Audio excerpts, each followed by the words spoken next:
Oke, assalamualaikum warahmatullahi wabarakatuh. Selamat sore teman-teman. Kali ini kita berkesempatan untuk membuat sebuah video. Jadi kedepannya dalam channel ini saya ingin berbagi, ingin sharing lah bagaimana cara saya berkebun. Walaupun ini hanya memanfaatkan pekarangan rumah, cuman setidaknya saya ingin sedikit berbagi bagaimana teknik-teknik yang sudah saya praktekkan di kebun saya dan sudah terbukti berhasil. Nah, ini contohnya seperti nanas. Nanas ini sebenarnya hanya saya tanam sebagai pagar hidup, dan saya tanam di sekitar saluran pembuangan atau got, karena tujuan saya sebenarnya hanya untuk mengurangi abrasi tanahnya.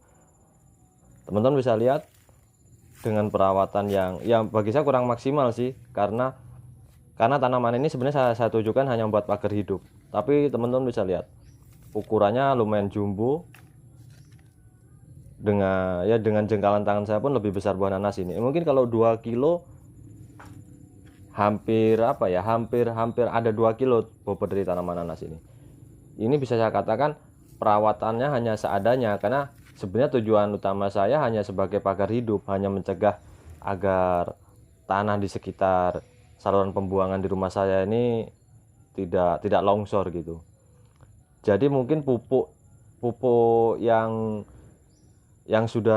dibutuhkan ini hanya dicukupi saat saya melakukan pemupukan pada tanaman di sekitar nanas ini, karena di sekitar nanas ini saya pergunakan untuk pembibitan bibit mangga, bibit jambu. Jadi mungkin saat saya menyiram, memberi pupuk pada tanaman mangga tersebut secara tidak langsung juga sebagian tumpah dan mencukupi kebutuhan pupuk dari nanas ini.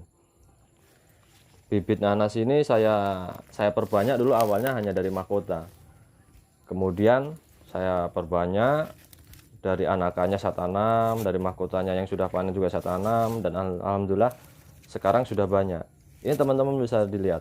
Bahkan sebagian beberapa belum saya sempat pindahkan, masih di dalam pot, dan dia juga pun mampu berbuah. Cuman kalau di pot ini karena emang tadi pemupukannya kurang maksimal, ukurannya kurang seberapa besar.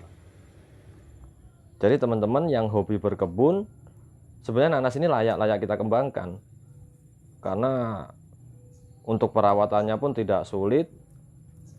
Seperti yang saya lakukan ini, hanya saya manfaatkan untuk pagar hidup. Teman-teman bisa lihat, bahkan rumput-rumputnya pun bisa dibilang nggak saya bersihkan, karena memang keterbatasan waktu saya, karena saya sebenarnya bekerja di sebuah perusahaan. Jadi untuk teman-teman yang hobi berkebun, kalau menurut saya tanaman nanas ini layak kita jadikan sebagai koleksi di kebun teman-teman semua, karena perawatannya sangat mudah.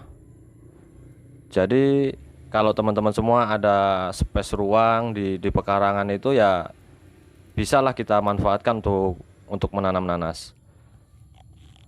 Oke teman-teman ya, mungkin cukup dulu. Nanti video berikutnya akan saya buatkan bagaimana cara membibitkan nanas dari mahkota, dari anakan.